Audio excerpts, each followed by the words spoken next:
What's up, everyone? Welcome back to Every Week We Follow. I'm your host, James Clifton, and I'm here with Gary Bennett, and we've got a very, very special guest on here today. We've got Sam from True Adventures. How are you doing, guys? Yeah, good, thank you. It's Monday morning. I'm on top of the world looking down on creation. Let's go with that. That's lovely. That's lovely. So we're going to speak a little bit today about your kind of journey, Sam, and what you're doing at the moment. There's some things that are coming up as well in the near future around Villa Park, but also we just wanted to also then find out about like how we're thinking about the season, how we think the season's going to go after this interesting transfer window, to say the least. So yeah, Sam, tell us a little bit about like what you do and how you kind of started doing this stuff on like TikTok, etc. Yeah, well, I'm a singer, and well, I was a singer a lot more before I had kids. Now I'm a dad who sometimes gets to be a singer, and I hadn't made any music for a while because of kids and washing mainly, and the and because Villa were doing so well.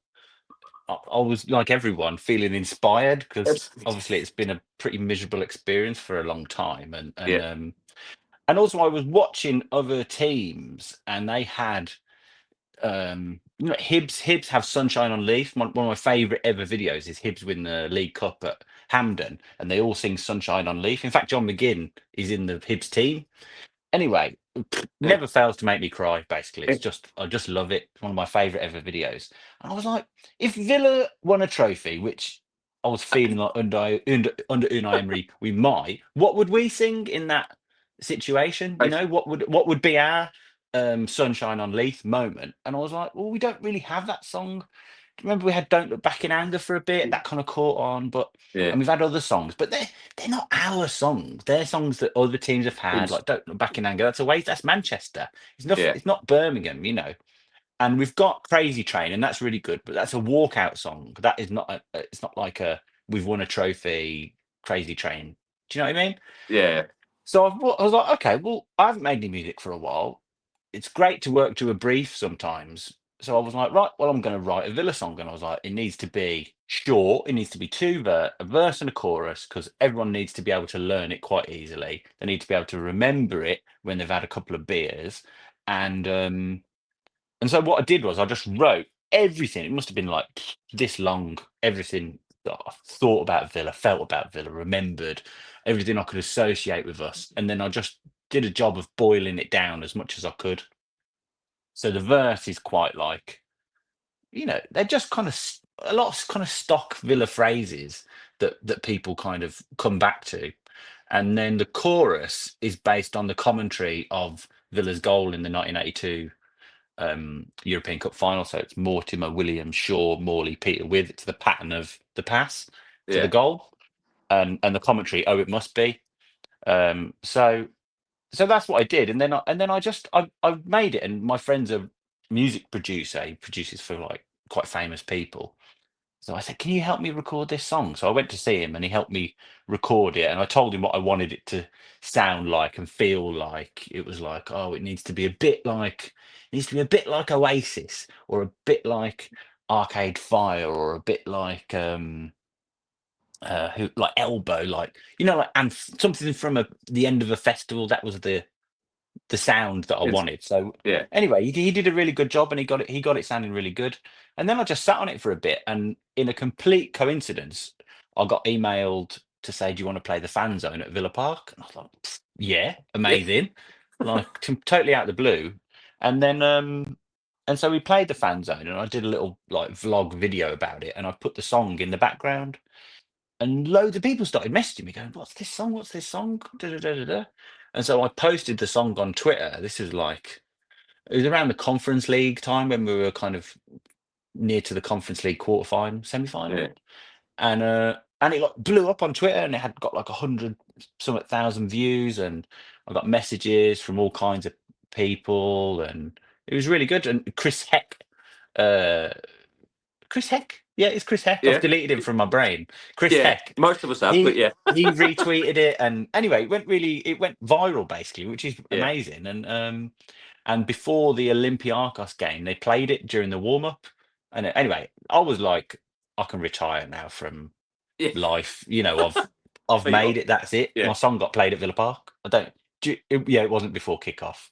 It was during the warm up, but I'll take it. So that was really good. And then it never really caught on the way that I thought it might. But then I started doing TikToks to kind of promote it. I thought, oh, well, I'll put it on TikTok because I'm a big TikTok user. Like I'm a bit of an addict. I love TikTok, you know. Yeah. And it's my mate. I've sacked off Twitter now, and a lot of other things That's I've cool, kind of mate. sacked off. But TikTok, I'm really into. So I thought I'll put it on TikTok and I'll start making videos to promote it. And the other thing I started doing was because I'm in Norwich, I don't really have Villa mates to talk to about Villa. Like, so I went to the Celtic game in the Champions League, and I was like, I want to talk to someone about this. I've just come home on the train. My kids don't care. My wife doesn't care. I've got no one to say that was amazing. That was amazing. Do you know what I mean? Yeah. But when you're at work or you've got mates, you can go, "That wasn't that brilliant?" Da, da, da. So I made a TikTok. Like, I'm just making a TikTok to say it was amazing. This was brilliant. And I had a brilliant night, and da da da da da. And I did it, and I got a good response. And I thought that was really easy, actually. And it's a bit of a hurdle to get over talking to camera. Basically, it's not. You have to Yeah. get over the. I saw a video that someone said you have to climb Cringe Mountain, which is like, and once you get to the top, then you've nailed it, and you can just like, oh, I just talk on camera. It's all right. You know, it's Yeah. not that embarrassing. So I started doing that, and then I just kept doing it more. And I just basically do it on the way to work. When I walk to work, I just got 10 minutes of dead time.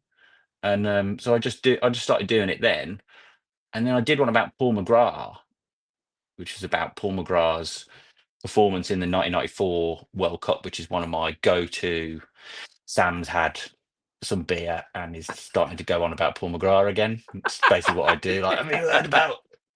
Everyone's got that story. Do you remember when Yeah. Paul McGrath was in the '94 World Cup? Okay. Sam, shut up about Paul McGrath. So I made one about that, and obviously I could do that story off the top of my head. It was so easy to do, and that went really well. And so I was like, oh great, I'll do other stories. I've got loads of these stories, you know, that Yeah. I can go on about. So I've just been doing that really, and I really really enjoy it. And because I'm not doing kind of very partisan stuff, I'm not saying Villa are good or this player's rubbish or I hate Man United or da da da da da. I managed to avoid a lot of the toxicity of the internet, which is good because I couldn't do so. Like Ben, you know, BM talks ball. Yeah. I couldn't do what he does. He is so like, you know, he likes to poke other fans and poke. Yeah.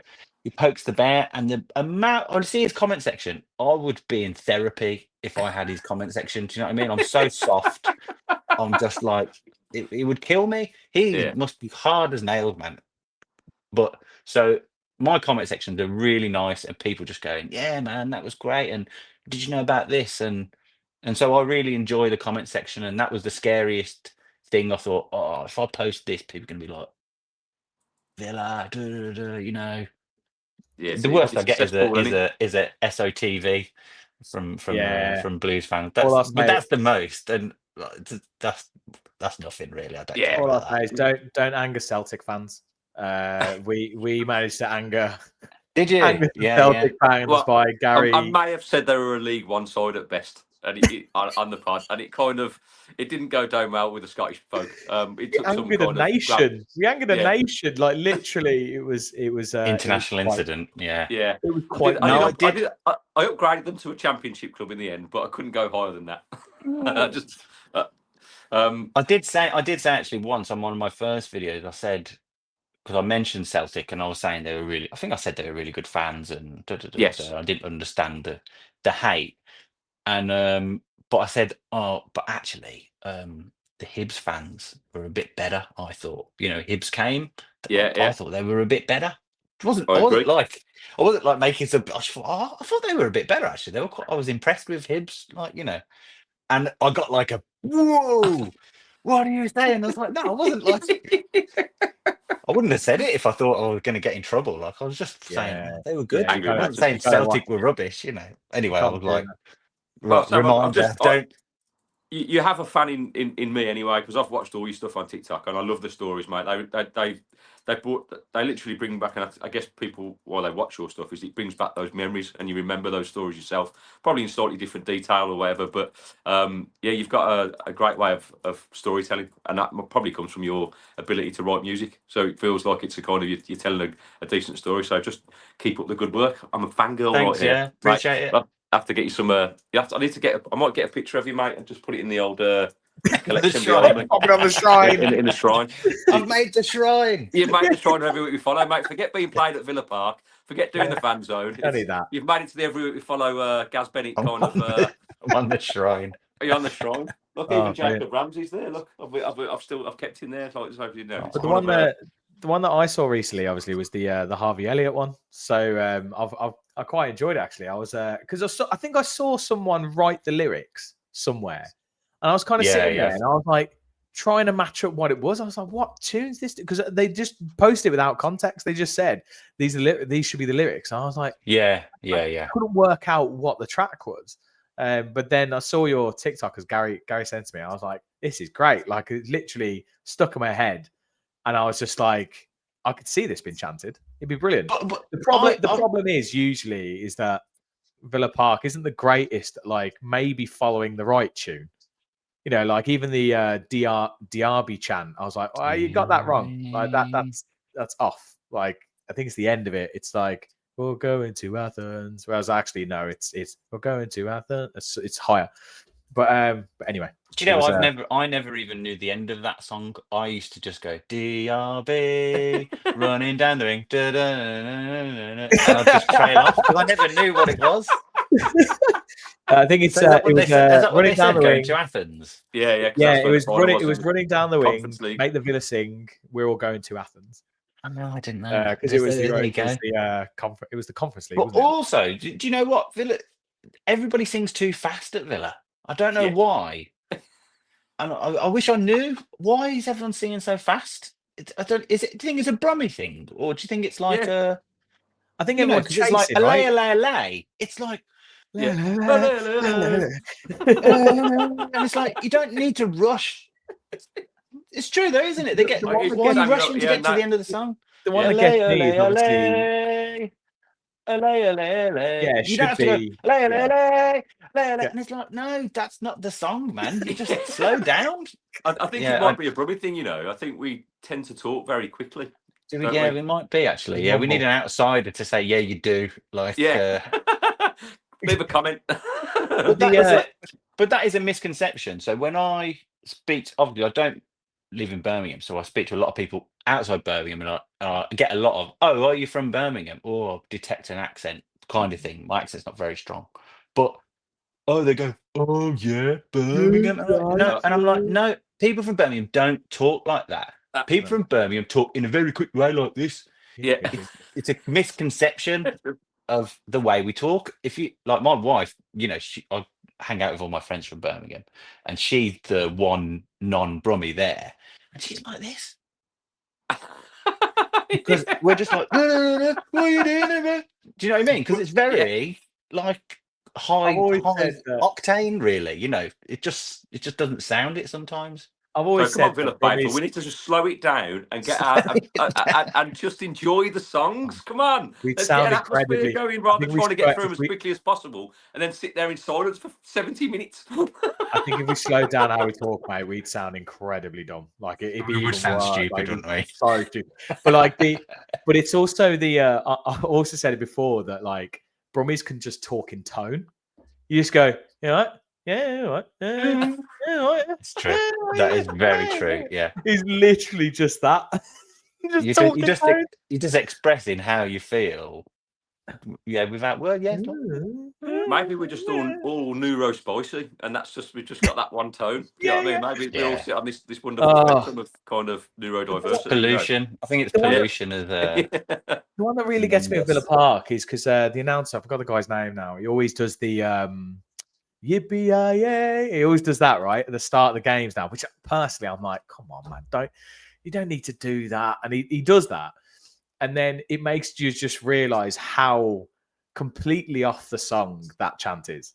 Like it's not even close.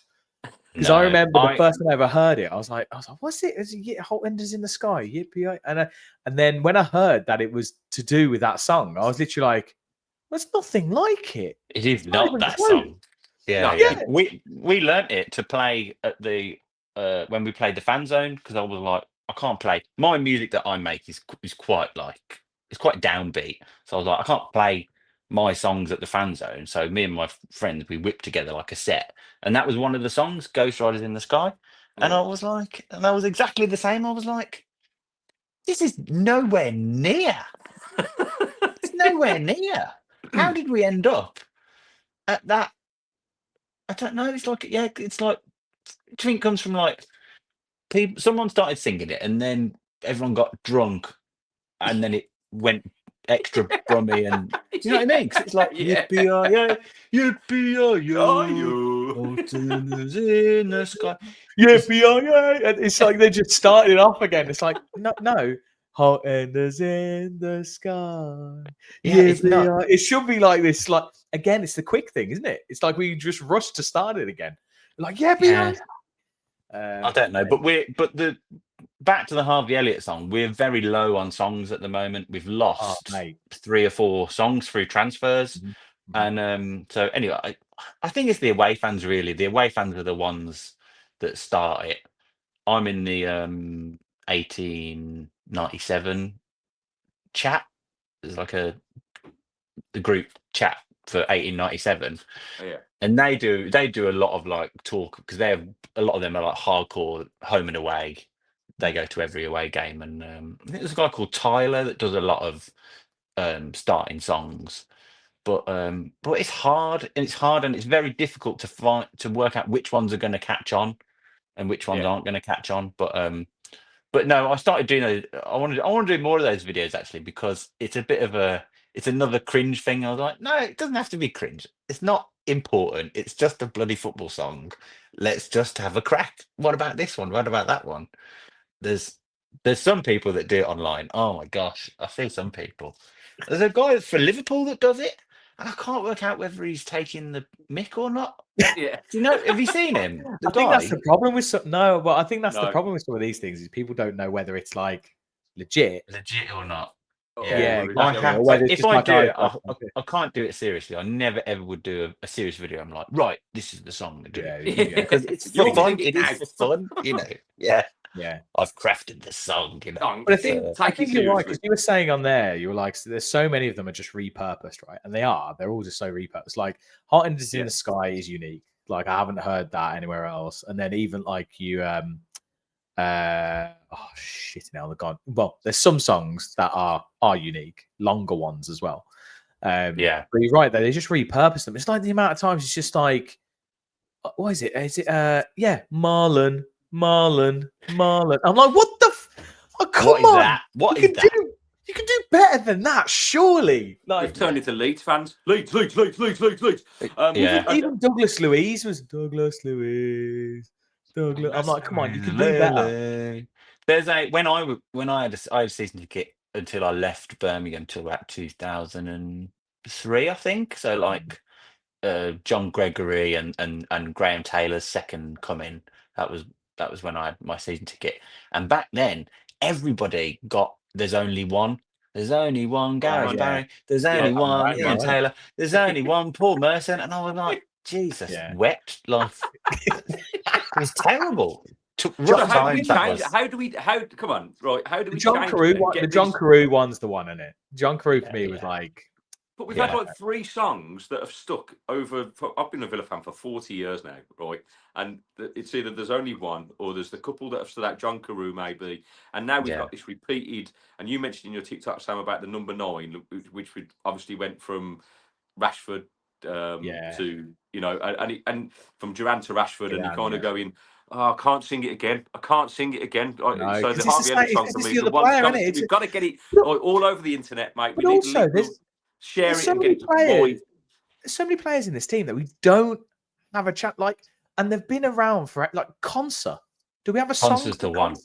Yeah, I got a message from someone that said, "Please, can you do a Conser one?" Because You do. We don't even have. I've We tried. have Fire and Mings, don't we, as well? But like, we don't have concert. Is there? My timings. Yeah. Concert is Concert's a hard one. I always thought Ollie Watkins deserved a better song, but that won't get replaced. But I think Concert and Rogers are the two. Yeah. That need Morgan Rogers songs. one, honestly. Does he actually have one? Do we even have one? Morgan Rogers. Is that? Oh, is it just that? Yeah? Oh, that's shocking. That's rubbish. Yeah, I don't know. I think there needs to be. What I feel like is that there is this secret council of away fans, and I think they're the ones. And what I want to do is I want to infiltrate that council, and I want to legitimately right. What are we going to do? Let's work out. Konza needs a song. We'll work. That's what I want. I want to be in that group chat and be like, right, come on, guys. We'll work it out. Maybe we should put a call out on social media, calling all Villa fans that want to create songs that are in this group. Right, let's have like a choir. Like Acorns has a choir, right, where they get people to sing Christmas songs. Let's get a choir of Villa people that are going to be able to infiltrate and get these songs actually on the terraces. Because we've been saying it for years, haven't we, James? We just need some, because Villa Park can be and is a fortress when it's rocking, but sometimes it falls flat, and you go and there must be away fans going, what? What are these chants? Yeah, I think. Do you know what though? I think that is most people say that about Anfield as well. To be fair, they go, Anfield, you'll never walk alone, and then it goes very flat after that. I have heard that a lot. I think we're quite self-critical in that way. I think it is. Yeah, it is good, but yeah, it's John McGinn one's good as well, but I think that's partly because of the. Everyone loves like that. Yeah. It's like everyone gets behind that big oomph. Brings out the Viking in us. It feels and also the one that always comes back to my mind was it was the what is it? Blue Small Heath get battered everywhere they go, because I like that when they're doing, because it always reminds me. I don't know if you were there at the game or if you remember it. There was a massive break in play. I can't remember who was against Gaz, and Dougie Louise. Yeah, he was doing next to the Holte End, just like, because it went on for about 10 minutes. Yeah, there was an injury or something. I think it was one of the Europa Conference League games, and he was just kind of stood there, kind of orchestrating, and he was orchestrating everywhere they go. And it just I used to like the going up, the going down. Do you know that one? Because I like that one because you could repeat it and like start it slow, and that was really funny. I like that one. It used to make me laugh. I really enjoyed that. Yeah, well, no, I mean, obviously, we'll see how we get on with some of the new players. We've got opportunities now to try and get. Although I don't agree with making a chant for a lone player. Like, I love, obviously, the Asensio one was basically the Coutinho one, right? And we basically just repurposed it, and the same as one from the Duran one. But like, just don't make a song for a lone player. That's just asking for trouble. That's like falling in love with a lone player, like Gary does. That's what they say. We have bought Harvey Elliott, really, though, haven't we? Yeah, he's not alone. He's technically Harvey alone, Elliott's are full. So yeah, don't worry, your video is fine. Your song is gonna, gonna last. It's okay. But we've bought him on loan, but we have to buy it. It's an obligation. It's an obligation. So we've like put him on tick, haven't we? Like no. Which I don't understand. He has to play 10 games, right? Yes, that's the. That's when 10 games. If he plays 10 games, we have to buy him. Yeah. Okay. So if he does his ACL, we don't have to buy him. I know in Emery, you probably won't play now then. You're like, no, we're 9 games. We're 9 games, and there's like 10 games left this season. I'm not playing. Because I always thought that I thought with the obligation to buy, right? But I'm sure in the Sancho loan deal to Chelsea, there was an obligation, and they sent it back. They had to pay. They had to, which doesn't reflect well on Sancho. Chelsea had to pay Man United 20 million not to buy him. Whoa! Yeah, okay. So that is not good. What do you mean not to buy him? We don't want it so badly. We're willing to pay 20 million pounds. I mean, that is some sort of statement. Also, I mean, but interestingly, apparently most Chelsea fans I've spoken to and most Chelsea fans I've seen, like, they all said he wasn't terrible. He wasn't amazing, but he wasn't bad. I think his numbers were fine. I think he got like 5 goals, 10 assists, something like that. Yeah, he did okay. I think like with a lot of wingers, right? He had like kind of spells. Like, and he like looked good, and then for a couple of months he was off it, and then he came back again at the end of the season and looked good again. So I find it a bit of an interesting one with Sancho, but that's hilarious. They paid 20 million. I mean, that's Chelsea all over. I know. It? We'll That's have to see. It's like all my Villa conversations end up with, well, Emery will sort it out. He's fine. Yeah. He'll and that's what I think about players. Like when Rashford signed, I was like, oh, he'll do great. He'll do great. If Emery thinks he'll do great, then he'll do great. Like because Gotta he trust the identifies process. all these players. That's what I didn't. I was reading that Waking the Giant book. Yeah. And that's something I didn't realise is that other teams have got like recruitment teams, and Villa do have that. But Emery really is the one that says, Yeah. I want Harvey Elliott. Go and get Yeah. Harvey Elliott. Yeah. I want Jadon Sancho then. If I can't have him, I'll have Jadon Sancho. And they then facilitate that. So it's coming from him. So Well, it's you know, interesting. gotta- Yeah, I think- they say they have like 3 pots. So there's like essentially they'll have like the data team will come in with like a set of players who they've been looking at. You'll have Monchi and Vidigani will come in with a set of players who will probably come through like agents like George Mendes or whatever, or people that they know and they know they can get a deal on. And then there'll be a couple that Emery will be like, this guy.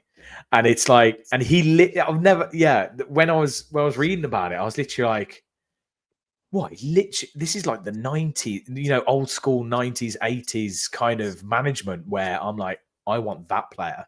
I don't care about I don't care about your data. Like, I want this guy. And I think Harvey Elliott was one that was in the data set. I might be wrong. And I think it was one other player. I think it might have been, it was either Gasson or it was last season, like Marlon or something. One of them was from the data set, not from Emery. Yeah, because Duran came not from Emery. Emery had to be convinced about Duran. Yeah. And I don't think he was ever actually convinced. No, by never. him, was he? Mate, that kid was mentally unstable, quite clearly. Like it just wasn't kind of like ready for life, was he? Like he's just been sucked out of Colombia from drinking dirty water to being given millions of pounds and kind of just not controllable. Like, and that's, I mean, it's a shame because there was a real talent there, and I think under Emery's tutelage he could have been something special, but he just wasn't buying into what Emery was trying to sell, I don't think, and so had to go. Nah. And he never. And the thing was, he didn't have any assists. No assists. No. Zero. So he shot, and that's good, and it was amazing. But if you know what Emery's like, he'd be like, no, I want this, and I want that, and I want you chasing it down, and I want you to stand there where I told you to stand. Do you know what I mean? That's what he's like, isn't he? Or you're not paying attention in the meetings or something like that. He's like he's like a teacher, isn't he? Really, Yeah, he's super frustrating, isn't he? James has just disappeared because he's upset about Duran, I think. He just needs a moment to think, and it comes back to the same thing with Sancho, mate. For me, I'm totally on the fence because it's now in the hands of Emery. Because ultimately, if you go, Sancho's a good player. He's got the quality. He's up there. Like if you've seen his time at Dortmund, little spells at Chelsea. Obviously, whatever's happened at Man United, that club is a poison chalice at the moment. I don't think you have to discount Man United. I think you do, don't you? And so I just hope that he can get the best out of him, because ultimately, like I've been thinking about this last few days. You've got, if he utilises Maatsen down the left hand side with Sancho, they've played together before at Dortmund, and it was really effective. Right, they terrorised Bundesliga, but I'm also aware that the Premier League's a very different kettle of fish, and that could also expose us down the left-hand side as much as we are down the right-hand side. So, but I think what I'd like to see now going forward, with the attacking options that we've got, a little bit of a gamble, a little bit of trying to actually go at teams and try and score some goals, because you talked about Duran shooting there. It feels like we're not willing to shoot at the moment. We're getting to some great positions in and around the box, and we're just kind of not pulling the trigger, or it's just that one extra pass, or the pass doesn't go. Confidence, it's low and low, isn't it? They're just low on confidence, and that's the intangible thing. Like the first 3 games that we've had, it's confidence is like, it's a mad thing. You can't work it out. When you lose it, it's like, And that's Everything what goes it wrong. was. That Brentford game, it was like confident. They just didn't have the confidence to be like, oh, I'll try something, or I'll do this, or I'll just pull the trigger, or I'll just shoot. And it's just strikers are obviously the biggest thing, and it's when you stop trying things, and you see that, like, even that, you watch the Man United Grimsby game. Yeah, Yeah. I did. That's a perfect example of Man United. When they got their goal, the whole game totally changes because Grimsby, they just, oh my God, they're going to come back. And Man United were like, we're going to come back. And that's what it's like. And I think Villa, what they got to do is they just got to grind. They've got to grind for a bit now. They've got to grind out, go to Everton, grind, and try and get a good win against Fulham, and hope the confidence comes back. And that's the same for the fans. The fans have got to stick with it and wait for the confidence to come back. But maybe Sancho and Elliott, that's why it's good that they've come in. So maybe they'll be the one that will be like, injection I'll try this. Yeah, I think it'll be injection, isn't it? I think it'll be interesting. I think part of it is, like, I love Emery. I think Emery's fantastic. Obviously, he's done lots for us, and he's completely like galvanized the team, the fans, everything. But he's got to go. Imagine that. God, he's lost 3 games. He's over. But he's a systems manager, right? So he's a very systems manager, and he's very set in like certain things. And there's definitely stuff where our players don't do things because they're told not to. And we always sit there going, "Why don't you shoot? Why don't we shoot?" Because Emery doesn't want us to. Because Emery said, I'm sure I've read it before, that Emery said, unless you are 100% going to get this on target and you are going to like test the keeper or make something happen, do not shoot. Keep the ball, blah, blah, blah. So we don't do it. Like Cash on the right-hand side runs up, comes inside. There's no way he's just doing that because he can't be asked to run up the wing. After watching his performances for Poland in the last week, although he went off injured just after scoring yet another goal, 3 goals in 4 games for Poland. Cash has scored, mate. It shows, doesn't it? It shows, and so there is elements of like questioning, and people obviously question Pep and say they kills players with all his systems and stuff and this kind of thing. And Emery obviously tries to pick players that are going to fit into that system rather than just buying the best players from wherever and trying to fit them in. But there's definitely an element of like the confidence factor, and this is why we like Duran so much, because I don't think he gave a shit. He just went, I'm going to shoot from 45 yards and I'm going to score past Neuer. I'm just going to bang it in. I don't care. Like that. And that's kind of what he did. That's kind of like what I felt like Bailey was just a free agent that season where he was just running all over the place, and Diaby as well. I think it was a bit of an element of like, just do your thing, like with them two. Whereas it's a lot of this control and trying to play these little patterns and trying to, okay, we just got to spread the ball. Because I don't see him on the edge of the touchline going bonkers at the moment. Like he's not ripping his hair out and going mental, like I've seen him do. So we're obviously doing the things he wants. He's obsessed with control. That's what he's obsessed with, is being in control. And I think it's the difference between managers and fans. Like, we want Duran and we want all the fun and we want all that and we want to win. Yeah. And, Emery's like, look, if we do that every week, we're going to lose stupid games. We're going to lose. Oh, it happened before when was it his first season? Leicester, I think we lost to Leicester 4-2 and we lost to Arsenal 4-2. And he was raging. He absolutely was raging about that. And after that, he was like, right, none of that. It was like Martin. He's all about the percentages. Like in that Arsenal game, Martinez came up for a corner and we lost 4-2. And Emery was raging. He was like, no, no goalies score from corners. But what does happen is we let in goals. So if you'll score 1 out of 100 on that. But what's more likely is you're going to lose a goal. So what are you doing? And that's the way he thinks. He's like, if you shoot from the outside of the box, 9 times out of 10, it's not going in. So you lose the ball. That's the way he thinks. I'm hoping Elliott has a crack, though. That guy's got a wonderful. Do you know what? I think the biggest thing now for Emery is even this short 2-week period that we've had off, I know most of them have been around international duty, but it's about trying to get that spark back because as much as it's Emery's in charge and the players do what he says, but they are human and will have their own opinions on stuff and how to play it. So for me, it's finding the balance because I've got no complaints with the way we try and play in the possession football and control. But football's all about decision making and doing those things quickly. And like you said, Sam, when it's confidence is low and you don't do the basics well, it looks awful because it looks slow and lethargic, and it looks like we haven't got a clue.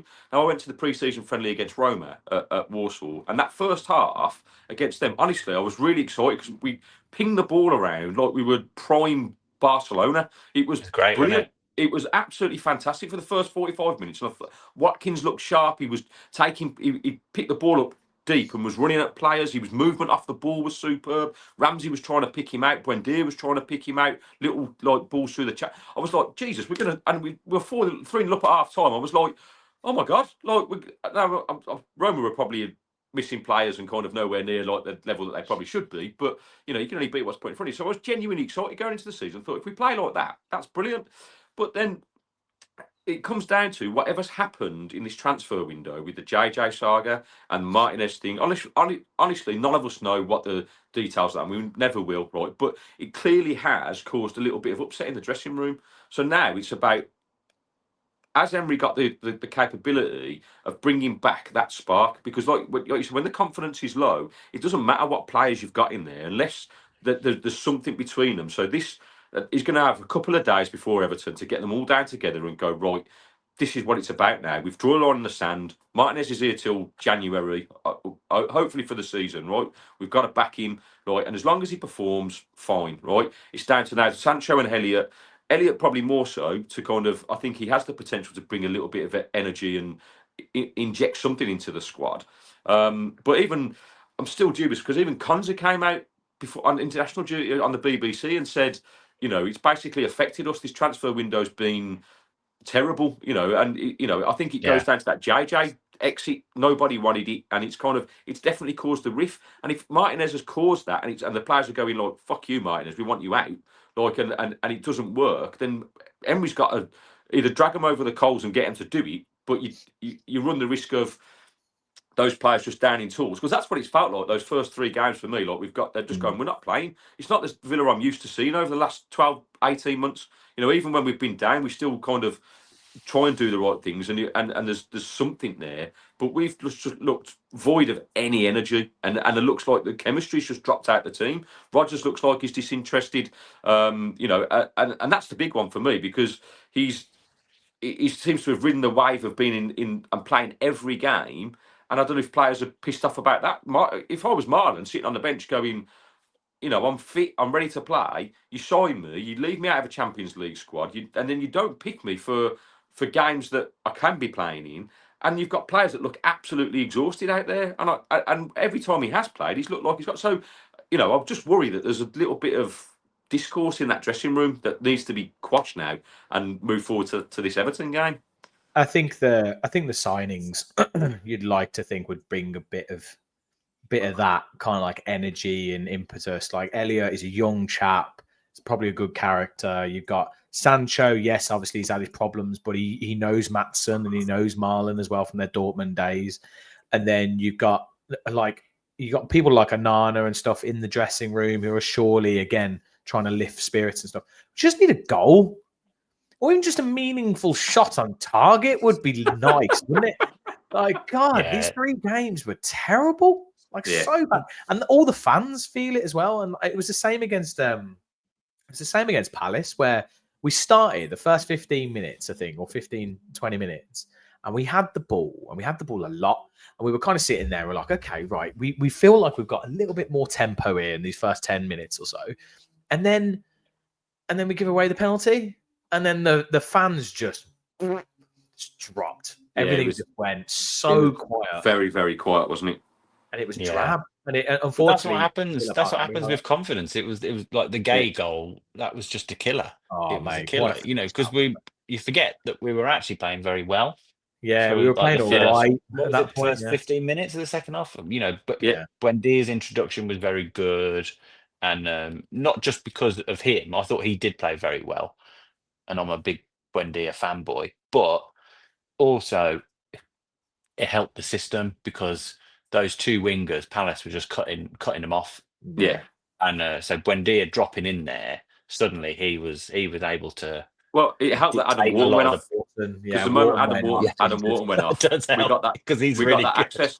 Because I said this before the game, that Crystal Palace are a very well drilled, well organised side, and the spine of their team is brilliant. They've played together for now 2 or 3 seasons, and they know exactly what they're doing, and they've got our number. And I watched that first half, and after the first 20 minutes, as soon as Palace scored, Adam Wharton, I promise you, I'd love him in our squad. The basics, what he does so well. Like, he obviously, Rodgers is our main threat, trying to feed that ball, and Rodgers is trying to find space, and he just stood on him, moved side to side to block any kind of pass that would go through. Rodgers was getting super frustrated, but it was just so simple to nullify us, and it was all He's a down to great him. player, isn't he? He's a And then great when he went player. off, we just suddenly, Brendan started getting joy, and we were kind of, and then the second goal, I mean, we just give the ball away so sloppy that we can't just hoof it up the pitch, and he tries to play a pass to McGinn, and you just, what are you doing on the edge of your own area? The schoolboy stuff, the and I think it's just that in those key moments, because actually we were pressing for potentially an equaliser there, and goals do change games. 2-0, and it just went. They could have scored 4 or 5 after that. There's an element of luck as well, though. That is, like, sometimes when you're struggling, these things, like Mark Gay putting the ball in top bins. Has he ever done that before? It's an absolute world class finish, was it? So it's sometimes it's that, and sometimes I think what it is they've got to dig in, they've got to do what they've been told to do, keep doing it, keep trying things, and wait for the luck to turn, because it will turn. You never know. Against Everton, they might get a dodgy decision. We might get a dodgy decision or something like that. Do you know what I mean? It's just the way it goes sometimes. And Emery knows that. I think that's why he's not panicking. He knows. Look, it's only 3 games. 3 games. It's just the way it's been. It's just the way those games have gone, isn't it? It's the way the games have gone. It's the unrest in the dressing room. It's all the PSR nonsense that we all know we've been restricted for. It's that's what everyone's talking about. And it's the Man United. It's the Man United game end of last season. What you forget is, I don't know what you've been like. I've been stewing for 2 months about that. Because what they say. There's not another game. There's not another game to fix it, to get over it. I've been stewing about it. And stewing about the performance, stewing about the red card, Martinez's decision, stewing about the ref. And, I've been stewing about it, and like, there's real PTSD there, mate. That's what it feels like. And you wait for that Man U game at Villa Park. That's gonna. I think everyone's gonna be pretty angry at that game. But that's why I was disappointed in the Palace game, because I thought that the players would be like, we are going to do these now. We're going to do them after the semi-final. We can't let them do this again. But I think the penalty, it just cut us off at the knees, and then we fought back and we got there, and then Gay puts on the top bins, and like I said, try and watch Tyrone Mings try and do that. Absolutely, it's going out the ground, isn't it? Like, I'll tell you what, I'm fed up of defenders scoring worldies against. Like, I'm sure, obviously Rodri's not a defender, but he's a holding mid. I'm sure City have done it to us multiple times. That goal was just ridiculous. I'm sure it's probably happened with Liverpool. Like, all these teams, basically, they've just got players that can put top bins from anywhere. It's ridiculous. Well, our defenders don't score from corners either. They don't score. There was this time in there. Conte had a little spell, I remember, at one point. But I'm fed up of Austin. Gary will go on about Austin MacPhee till the cows come out. Like, as in the guy. I don't understand. You like him or you don't like him? No, I don't like him. I don't know how he's been employed for so long. Because it's like we just focus on the good bits, and James and I have been trying to find this stat, right? Since Austin MacPhee's been at the club, I'd like to know how many set pieces we've had in total, right? And how many compared to last season, where we had the highest, goals from set pieces. Quite high from set pieces, weren't we? Yeah, but how many have we had? But how many have we had? So I'm just talking from a percentage ratio. But how many goals compared to throw-ins that went for the opposite, or did people score against us? So Because you're saying that we have more set pieces than other teams, as in we gain more set pieces than other teams. I think we have quite a lot of set pieces, and actually, I think that if you were to take, for instance, if you were to take every corner routine, every free kick, right, mainly in the final third, right, and have a statistic that said, right, you've had, I don't know, 1,000 free kicks, right? How many have we scored from, and how many have we conceded from? Because no one looks at that, right? And how many have we given the ball away where we've lost possession? Because I promise you that statistic is through the roof, right? Because I've lost count of how many times it's gone out for an attacking throw-in, or we've conceded from, and he stood there in his technical area as if he's some sort of prime Maradona kind of. We've lost Sam. He's had enough. He obviously he's had enough. He's had enough. He's Austin MacPhee's brother or something, and I've just defended him massively. Oh no, I'm sorry. Sam, come back. All is forgiven. He's probably got a phone call. It's usually a phone call that happens that does this. It's because people come on their phone. Oh, he's gone completely. He's gone. Oh, hopefully he comes back. Because I've got like 1 minute left or something where I'm gonna have to call this anyway. But we put the phone down, and that was it. But MacPhee, yeah, I am intrigued by that statistic, mate. I still need to try and find that stat. I'm gonna ask AVFC Stato if he's got anything. If he's got like total number of attacking set pieces. Yeah, it's one of those, and we just need to. Here he is. Sorry. Did you get a phone call? Yeah, that always happens. Yeah, that happens. Funnily enough, though, actually, I was gonna go on, Gary. For a second, I thought you were going to tell me you were related to Austin MacPhee. Then that's Dad. You should explain why he looks like ABBA, and you can sing. Yeah. That's it. If you speak to AVFC Stato, I'm going to hit him up and see if you can get the numbers and find out. Because and I think we're going to. That is interesting. Yeah, it'll be interesting. You know, and if I'm wrong, I'm happy to eat my hat. I'll get a hat and we can eat it. You know, you can wear a hat, mate. You just got no hair. That's all. Yeah. Do you remember under Paul Lambert, when Paul Lambert first came to Villa, we were conceding from a lot of set pieces, and it turned out that we were giving away an inordinate amount of set pieces. So the problem wasn't actually, well, we weren't defending set pieces very well. That is true, but we were giving away so many set pieces. Yeah. So the problem was the way we were playing in the game was causing the other team to get loads. We were giving away loads of fouls and loads of corners. And it was like, yeah, if you had a normal amount of set pieces, you'd probably be all right. But you give away like 30 corners in a game, like you're gonna concede from a corner, like Guys, that's probably the thing we start with. If Stato don't get back to me, is we can just look at like total fouls, conceded, and total corners conceded, and just add those numbers together. Yes, it won't be all the attacking ones or whatever. Well, or games, sorry. You know what? Even if I'm wrong, I'm just looking what I see in my own eyes. At Villa Park, right, and watch silly corner routines where we come and play it short, and then try and whip it in, and it just goes nowhere. And you've got two giants in Konza and Mings. I just don't know, like, why we're not going right. Just aim for them, like, get one of them free. A little bit of movement to the front post to free up the space in the middle, right? A late delayed run. It's basic stuff. We do it at Sunday League. You get a couple of bits of movement that moves 3 players forward to allow someone to come in for a run at the back. Like, you know, it's quite simple. You've got, and like you said earlier, Sam, we don't score from set pieces. Not how many headers have we scored? Like, that's an interesting stat. We don't score traditional cross header set pieces. That's what we don't do. But I don't know if that is because that's what I would love to see. I don't know if anyone could send it to us or whatever, if people are watching.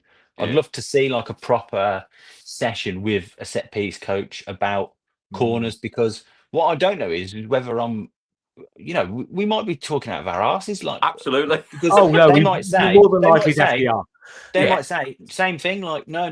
If you cross it into the box, you're going to get nowhere doing that. Yeah. And we balled up these routines outside the box, but if it comes off, the percentage is really high. Do you know what I mean? And at which point then is it no longer a set piece? How many passes does it have to take before it's back into normal play? And I think I think that our stats are like not necessarily set piece goals, but goals leading from set piece. It's like originating from a set piece. I get what you mean, but I can't because there was a stat, wasn't there, that I think because Emi Buendia scored that goal in pre-season straight from a free kick, but I'm sure we hadn't scored a direct free. Was it Luca Dean or something? He hasn't played since either. In the first Emery game, he scored one, didn't he? I don't think we've scored, because there was also something I remember with Arsenal. I remember when Declan Rice banged in that one in was it the Champions League? He scored that. He scored two of them. Absolute worldies. It's Real Madrid. Apparently, they hadn't scored from a direct set piece for over 2 seasons or something, and he just bangs in this absolute worldie. But I don't know. I miss the early noughties for super goals like that. That's what we've all grown up on, right? And it just doesn't seem to happen as much. Almost hit their hammer with that left foot. Oh, mate, that left foot of Hitzelsberger was just unreal. What we need is the data. We need more data. Yeah, we need the data. We need the data. Everyone love that. Guys. Come on, Emery, sort us out. Get us the data. Let's get the data. Yeah. Anyway, what's this world come to where all we talk about is PSR and data? Fucking hell, so God. just quickly then, before we kind of probably have to wrap up in a minute, but Everton game, what are we thinking? Have we got a cat in house chance? Does he start the new signings? Well, we should do. It's Everton, but it's Moyes' Everton though. It's Moyes' Everton. It's got the Grealish factor. It's all new stadium. It's not good, is it? They've started the season well. Grealish has been on fire. Honestly, he looks like Grealish of iron, and it kind of makes you go, oh, why couldn't we have just got him back? I know we can't afford him, and that's devastating. We could have. I think it was timing, because I don't think he's on that much more than Sancho would have been. Well, but we'd have had to pay 100% of that wage. It's 300k a week. He's on. Everyone really paying all that 100%? Money? Yeah. Wow. That's what. Okay. I don't.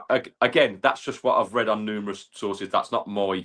I'm not saying that's 100%. That's. But even if they're paying 80%, I mean that is crazy money, isn't it? Yeah, it's crazy money. Well, I mean, we've paid. Is it 7 million fee or something for Sancho deal? Is it 7 or 8 million? I think something for the loan fee. So you can take that and put that into the wages. I think it was timing, if I'm honest. I think it was more we had to wait till late in the window to know what we were playing with, and we couldn't take any risks with that. So all the deals that were going through very late in the window, we had to wait until those were done to be able to actually move on players. So if Grealish had still been at Man City, potentially, it could have been a possibility. Yeah, but I just hope Agent Jack is just kind of has an off day on Saturday. We kind of gets injured before the game. That would be lovely. Hopefully he'll have those old boots that he wore for us when he went 10 games in a row, and he'll wear them, and he'll have a secret Villa shirt underneath his Everton. What we need is someone who's Jack's mate from Birmingham, or a number of Jack's mates, to ring him up, go, Jack, we're in Friday night, or on Saturday, the night before, we're in town, come on, have just one pint, just one pint, Jack. One. Come on, Jack, just one. And when he gets out there, shots. Yeah, that's what we need. Just turns up to Goodison Park 5 minutes before kick-off. I'm sorry, I'm late. We've not seen you in ages. Come on, Jack. God, it'd be so good. It'd be so funny if that happened now, and everyone would be focusing in on this podcast. Well, these guys were talking about this thing happening. That's it. Clearly connected. So, what are we thinking results-wise in terms of? Would you be happy with a draw, or should we win? I would be happy with a draw, but sometimes it's just sometimes you got to dig in. I would be happy with a dig in 1-0. That kind of. Do you know what I mean? Mate, I'll take last season. All hands to the pump. We beat them 1-0 last season, didn't we? Ollie Watkins' goal. I went to that game, and it wasn't a great game, if I'm honest. And we just kind of, like you say, we just seemed to grind it out and nick a win. Weren't we on a bad run? Weren't we on a bad run then as well? I think we were on a bad run then, and it was grind. It was Moyes' first game in charge when we played them. It was in January. Was it? I remember there being games last season. I can't remember the exact games, but I'm sure me and you, Gary, were saying we're finding a way to win these games and grinding them out. Yeah.